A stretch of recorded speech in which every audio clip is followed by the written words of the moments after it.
the second half and you figure out a way to come back, it's good. The thing I'm proudest is, we've had moments like this in previous games. Pretty much not here, away from home, at Alabama, Temple, up at the Garden, at Clemson. And we did not have, when I tell you we're looking for leadership, is when things are not going your way, somebody to give everyone courage. And first time all year, I see it today. 3 guys, Chris Silva, Wes Myers, Frank Booker. Those 3 guys refused. We were trying to let it go. We were trying to hang our heads again. But those 3 guys said, no, not tonight. And a lot of credit to them for doing that. Frank, Evan, been a relative newcomer to the team. He hits that 3-pointer. I think it's only the 3rd of his career. How much of a spark did that give you guys right then? He makes that 3, and then Mike makes a real hard reverse layup in a possession that we're kind of scrambling a little bit. We saw that ball go in, Mike's shot go in, and then it gave us life. Then Booker, who couldn't come close, now he sticks a 3. So now that zone, kind of starts opening up a little bit more, and then we obviously started getting it to Chris inside the zone, and then Chris is a horse, and he's not even close to the player that he's going to continue to become. If you can tell a lot of times when he's in traffic, his footwork is still not as clean as it needs to be. His release point is still too low. He's got to learn how to extend in traffic. But that's part of growth. He's been playing this for, 5 years, not even 5 years yet, So, but he's an awesome kid, man. I coach him harder than anyone on our team. And he takes, I shouldn't say he takes it. That makes it sound like he's not comfortable with it. No, he embraces it, and he understands it. And that's why everyone else allows us to coach them, because your guy wants to be coached, and that makes it. That's why I have fun with this team. I'm real proud of those guys tonight. Frank, did you expect to see Jared Vanderbilt tonight? What did you think of him, and what kind of projecting that guy and that skill set going forward? What do you think he can add to Kentucky as he gets worked into the rotation more? Was he a McDonald's kid? Yeah, that's what I thought. I saw Jared play a lot in high school. I think he's real good. He's very talented.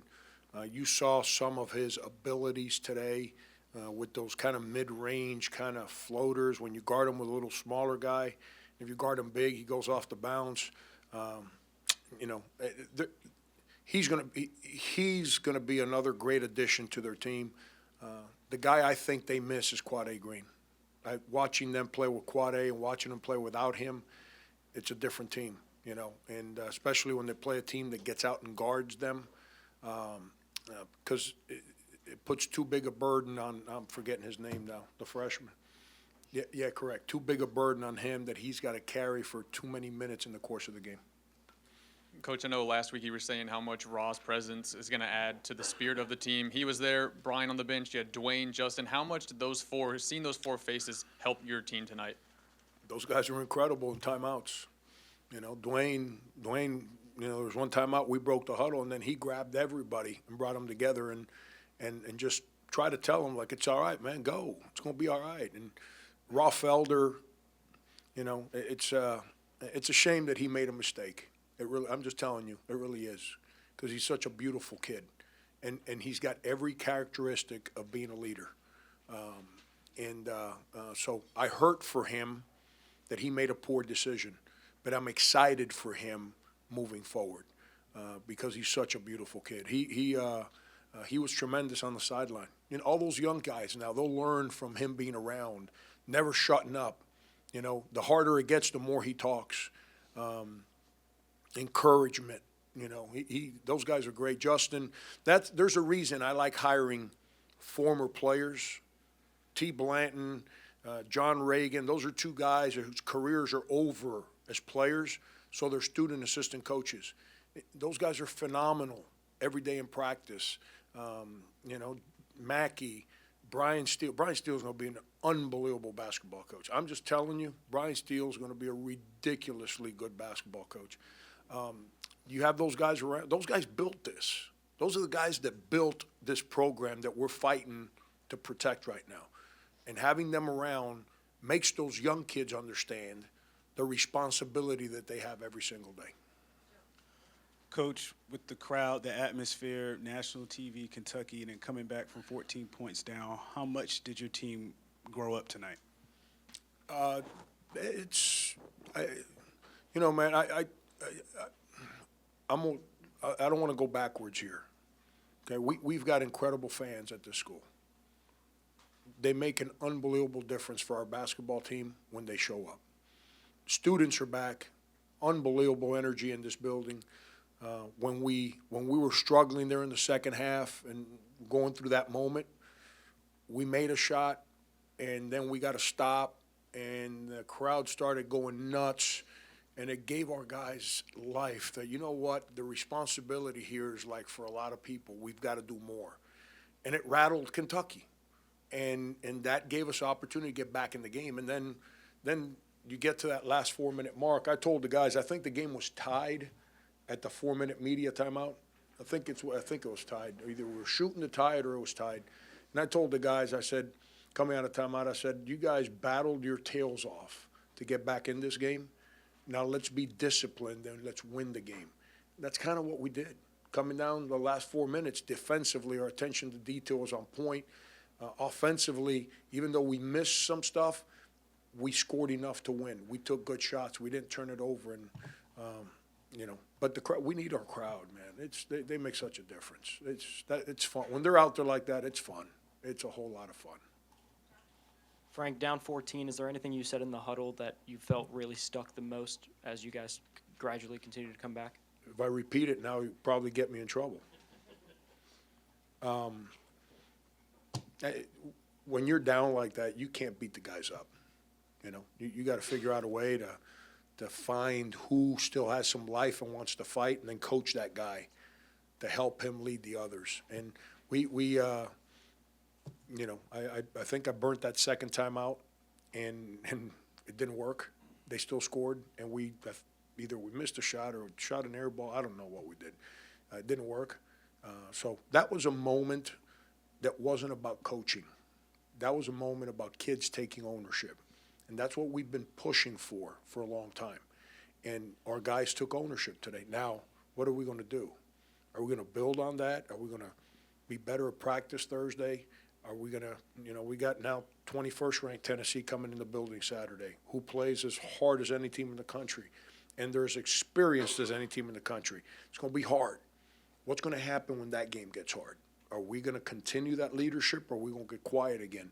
There's a lot of unknown right now with our team. I like our team. I got no problem with our guys. Our guys are great. They're fun to coach, but we got to grow up. And I can't sit here and tell you, well, we fought hard, lost a close one. We got young guys. You don't want to hear that.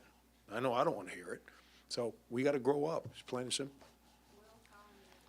Not that you plan on having the kind of offensive drought that you had in the first half again, but how much did it help the confidence of your guys to shoot their way out of it and know that they can come back in a game like this and win it by 8? That's why we work on rebounding and defense. We spend a lot of time on those things. That's what keeps you in games. And then, we're not a bad shooting team. We got some young guys that are really, really frustrated because the ball won't go in the basket for them. So they get discouraged. I'll tell you what, after coaching us for whatever number of games, we're not a very good instinctive passing team. Therefore, it's limiting us to be able to make more shots because our passes are not as quick and as crisp as they need to be. We're late on passes. They're not on point. And we got to work on that. I'm starting to pay attention to that a little bit more because obviously, we shot 27% against Georgia. We shot 34 or 5. I don't know what we shoot today. 37% today. So if we pass the ball better, we'll make more shots. It's already midnight. I'm coffeeed up, so. Frank, you talked a lot about Chris wanting to take ownership of this team, and he did that tonight. But do you think that Chris Silva 3 weeks ago or 4 weeks ago could have done what he did tonight and kind of taken over on the court last? Yeah, it's been growing. See, he did it leading into Georgia. He did it during the Georgia game. You know, Sean Farnham, who was on the television thing today, he told me after our shoot-around today, he said, Frank, I almost called you because it's the first time all year, because he watches all the SEC teams play. I'm watching your game, and Chris is at the table waiting to check in, and the game's going on, and he's yelling at Hassani about what he's supposed to run. You know, we haven't had that. Chris has been working to do that. And what he did today, which was different than in the past, is in the Georgia game, we were pretty much up the whole time. Easy to lead when you're winning. Hard to lead when things are hard. Well, he stepped up today, not just with his play, but with his voice and his enthusiasm and his words. So it allowed Wes and Frank to say, you know what, I don't want to lose either. I'm joining you. And then all of a sudden you got guys, you know, all kind of leading in the right direction. Frank, you make 9 of your last 10 free throws. Talk about the difference in this team down the stretch opposed to other games. How much is that a part of it too? I mean, included in there, I think, was Mike, was 4 for 4, a guy who had struggled at the line most of the year. Mike's not a 90% foul shooter, but Mike's a much better shooter than he's been shooting from the line. And when Mike's just young, and it's all mental with him. And like Mike against Georgia, I thought he played his best game against Georgia that he's played all year.